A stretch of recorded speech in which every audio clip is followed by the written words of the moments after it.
It's just a little more than 20 years ago that the then Everton manager David Moyes dipped into the Championship and came back with a young Australian called Tim Cahill. The rest, as they say, is history, and that young Australian is now firmly entrenched in Everton folklore. Bring it up to date, 2024. The same guy is right alongside me, and it's his very first visit to our new stadium site on the banks of the Royal Blue Mersey. Tim, your first impressions?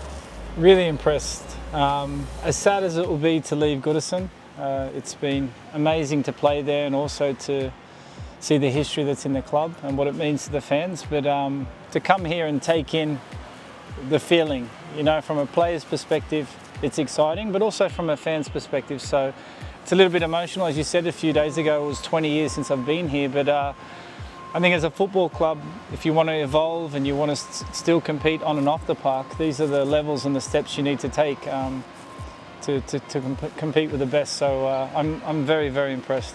There's not one bad seat in this facility, which is important, but walking around downstairs and seeing where the fans are going to congregate, where they're going to sit, talk about winning, and their dreams and their hopes, and seeing the whole river and Liverpool is really special for the fans. You know, this is built for our fans.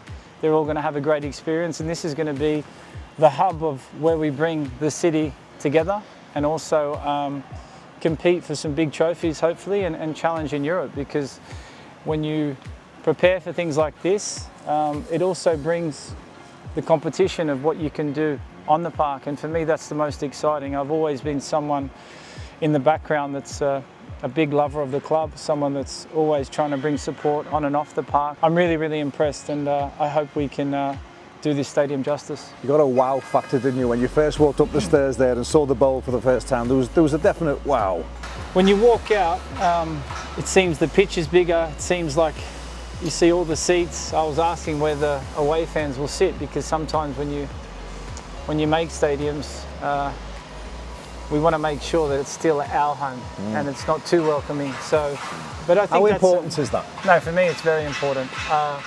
And the example is when I was a player, when you get to play in these beautiful stadiums, it comes down to the fans playing their part. The main thing is creating an atmosphere for the fans. This is their home. This is somewhere they can come to let off some steam, and hopefully the players, the staff, the whole organisation can continue to drive this football club to where it should be, and that's, you know, challenging for trophies and fulfilling our potential. Well, we've just had our first football chant here at this new stadium. I've been coming down since it was literally a dock, and we've just had our first football chant.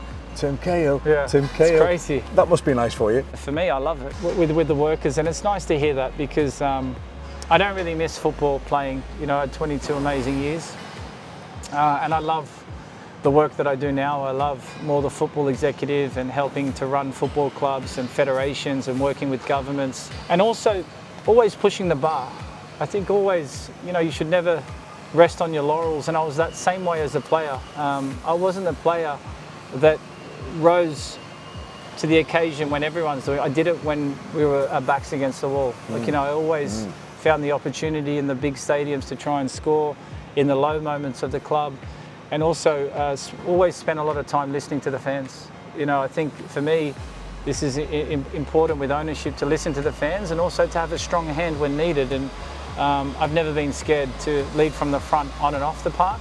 And I suppose that's helped me in the football world now. But we're nearly there, and I'm very happy for the football club, because it's our club, and I'll always be a part of it. I know you've said at times, Tim, that you don't miss being a player, but when you come to a stadium like this and you know it's Everton, is there a little tinge that you wish you were still able to put the boots on? Look, for me, there was no better feeling than scoring at Goodison Park, and part of you, whenever you walk into a stadium, you're looking and you're saying, which side would you score? For me, I'd like that feeling one more time, to score, to hear the fans. I'm sure between now and the leaving of Goodison, you'll be asked 1,000 times, but if you could relive one Goodison night, one Goodison afternoon again, maybe when you and Mikel scored against Liverpool?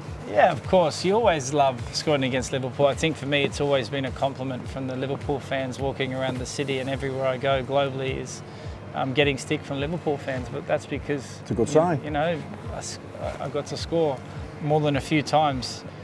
I'll never forget Newcastle at home when we finished the season and we were fourth, like, you know, against all odds, and that feeling, that's for me is winning. You know, hitting levels of expectations with, you know, great coaches, good teammates, good staff inside the organisation.